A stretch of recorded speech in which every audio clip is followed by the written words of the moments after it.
So let's look at the direction when it comes to angular velocity and angular acceleration. So when it comes to angular velocity, it's determined by something called as right hand rule. It's quite simple actually. Say you have a disk rotating in, say here it is anti-clockwise and here it is clockwise. All I have to do is hold my hand, right hand, in such a way that I wrap my fingers in the direction of rotation. My thumb will point in the direction of the velocity. So here it is up. Here the direction of velocity is up. Now, if I happen to wrap the fingers in a similar manner, my fingers will point something like this. Here it will point down. Do you guys agree? Again, this is my right hand. My fingers are wrapping in the direction of disk rotation. So if this happens, then I will get this. Okay, not 10, then. So I have to take my right hand and I have to do this while observing this. And then I'll get the direction. As simple as that. If up is positive, then it's considered as positive. If down is positive, then this will be considered as positive. It's left to us the direction in which we want to consider things as positive. Okay, so point is it's up and this is down. Generally, we consider anti-clockwise as positive and clockwise as negative. But anyways, I don't want to give you guys that rule. This is the actual rule. Now, we have the direction of your angular acceleration. Say I apply a force. Let me apply the force first. And we have 4 different possibilities, okay?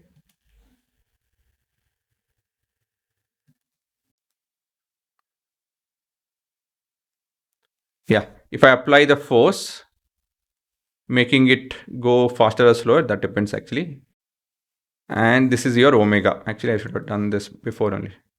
This is omega, this is omega, this is omega, and this is the omega. That's the direction of, we need to consider the direction of rotation. Okay, I'll take this. First step is consider the direction of rotation of the disk basically, right? Then we are applying this force. If the force, obviously we know that this has to be known. We know that force influences the direction of acceleration. Do you guys agree? Force influences the direction of acceleration.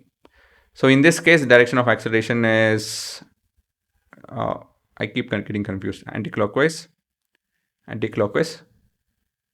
This is clockwise and this is clockwise, right? Yeah. So basically the rule is that if I consider this side as up, okay, that is down. So here the alpha, this is alpha, alpha, alpha, alpha. So here the alpha, if it's speeding up, right? Okay, let me go with that actually. In which case is the disk going to speed up? Speed up. Here it will speed down. Here it will speed up. And here it will speed down. Oh, no. This is speed down, my bad. Because the rotation is not made it clear. Rotation is anti-clockwise and our force is clockwise. So here we have this is a case of speed up. Do you guys agree? Did I go wrong anywhere? Opposite? same, opposite, same. So if the omega and alpha, they are in the same direction, then alpha will also point in the same direction. So in this case, it will point down. So the actual rule is this. Let me write the rule. Alpha will be positive and it will be negative. So it's positive if the rotation is speeding up in the direction of omega. If the rotation, if the force, results in speeding up, obviously in the present alpha direction, okay, in the direction of omega, in the direction of omega, then alpha will have same direction as omega. So that's the rule. So quite simple, right? If I'm trying to help it speed up, alpha and omega will be pointing in the same direction. Now the opposite. Actually, I can't call it as positive, negative. I just want to call it as first case and second case. Alpha will have opposite direction.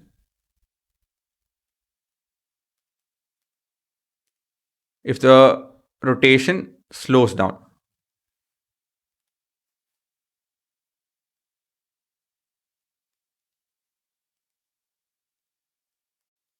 In the direction of, slows down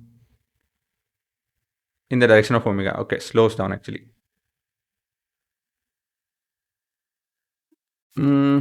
Technically, yeah, in the direction of omega, alpha will have opposite direction of omega. Will have opposite direction of omega. Okay, so let me explain it this way over here. So there are two possibilities.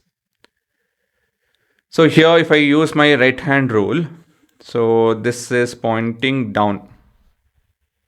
So both are down and down. So alpha is down. It's pointing down, okay? Here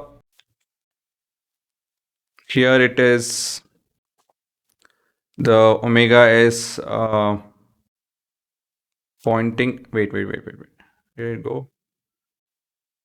So this is, both are the same now. Oh, my bad. This is up. Alpha is up over here. It's this way, right? So it's this way, it's pointing up, speeding up, so it will point in the direction of, so speeding up, one more case is this. So it is pointing down. Here it is, alpha is down. Do you guys agree? So I'm pointing it, please do all of that. So we are wrapping it, it's alpha is down. So this will be, alpha will be, what is the direction of omega first? It is, in this case, it's up. So this will be, alpha will be down. So omega in this case is up. Okay. Since it's slowing down, alpha will be down. Opposite of omega. Here the omega is anti-clockwise. So omega is down. Opposite of down is up. So alpha is up because it's slowing down, right? Okay. Again, this is the actual rule. This is the sequence of thinking. Of course, you'll eventually come up with shortcuts, or you already know the shortcuts. But this is the actual rule. Okay, guys. So you have to, in relation to omega, alpha will be determined, basically, spoken of. That has to be the funda. Again, have the funda, then you can make up shortcuts, right? So yeah, please write down this heading and copy this off.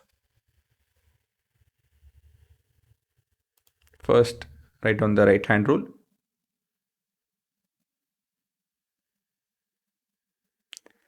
Then direction of alpha. This is the rule actually.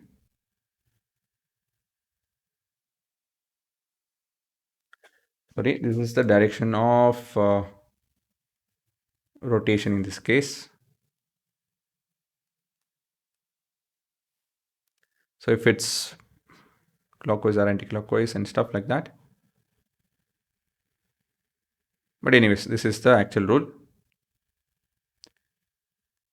And for you guys to practice, you guys can try this, write the 4 possibilities yourself and see if this matches. I hope I didn't do any mistake over here.